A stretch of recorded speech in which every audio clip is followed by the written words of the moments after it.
Kaixo Winstarrak. Ongi etorri gure podcast honetara. Kaixo guztioi, ongi etorri gure podcast sortara. Maitasuna romantikoaren mito eta errealitatei buruzko gogoeta egiteko. Gaurkoan, erdi laranjaren mitoa izango dugu hizpide. Zer esan nahi duen, nondik datorren, eta zergatik da hain problematikoa. Gaurko saioan, gurekin, daude Saioa, Amaia, Eider, June Arrieta, eta ni, June Bustamante. Ni eta guztiok prest gaude, gaurko saioan sakontzeko.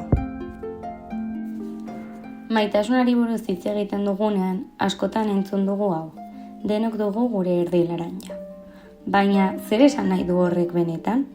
Ideia honen arabera, pertsona bakoitzak erdi laranja bat da, eta osatzeko norbait aurkitu behar du.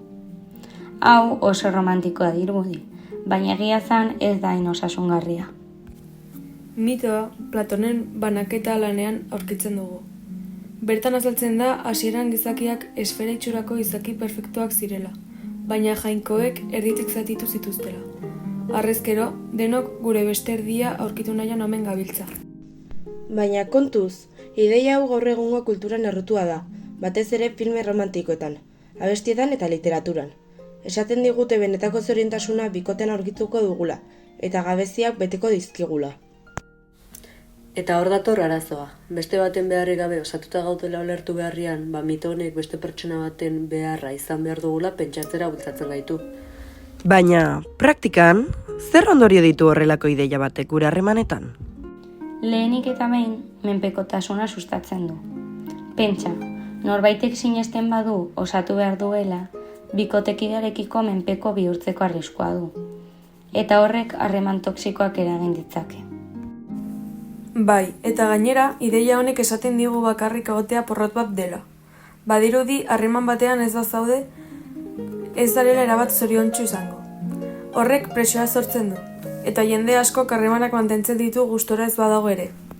Azkenik, harremanen idealizazioa dakar, hau da, bikotekidea perfektua izan behar dela uste dugu, eta katxak edo desadostasunak onartu beharrean harremana porrot bezala ikusten dugu. Orduan, zer alternatiba ditugu? Nola ikus dezakegu maitasuna modu osasuntsuagoan? Lehenik eta behin norbera osaturik dagoela ulertzea, azkenean ez gara beste pertsona baten erdia, baizik eta oso bat baizik.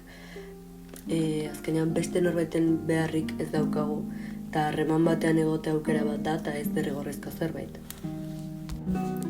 Autonomia afektiboa oso garrantzitsua da. Bikotekidea ez da zure gabeziak betetzeko norbait, baizik eta zurekin bizitza partekatu nahi duen pertsona. Laguntasun afektiboak ere alternatiba dira. Badirudi harremanak beti bikotekideekin izan behar ditugula, baina lagunak eta ingurukoak ere funtsezkoak dira. Eta jakina, maitasun ereduan hitzak badaude, bikote harremanak ez dira modu bakarra afektua esperimentatzeko. Maitasuna ez dago harreman erromantikoetara mugatuta. Gaur, erdi laranjaren mitoaz hitz egin dugu, eta ikusi dugu ez dela ideia hain positiboa. Guztiok osoak gara. Eta maitasuna partekatu nahi badugu, izan dadila askatasunean eta autonomian oinarrituta. Noski, harremanak aukera bat dira, ez dira behar bat. Norbera zoriontsu izateko ez du zertan bikotekide bat izan behar. Zoriontasuna ez dago gure kanpoan, gure barnean baizik. Eskerrik asko denoi gurekin egoteagatik. Gogoratu, podcast hau gustuko baduzue, jarraitu gaitzazuela gure Instagramean. Abildua Wins taldea. Ubebikoitza IN isa taldea.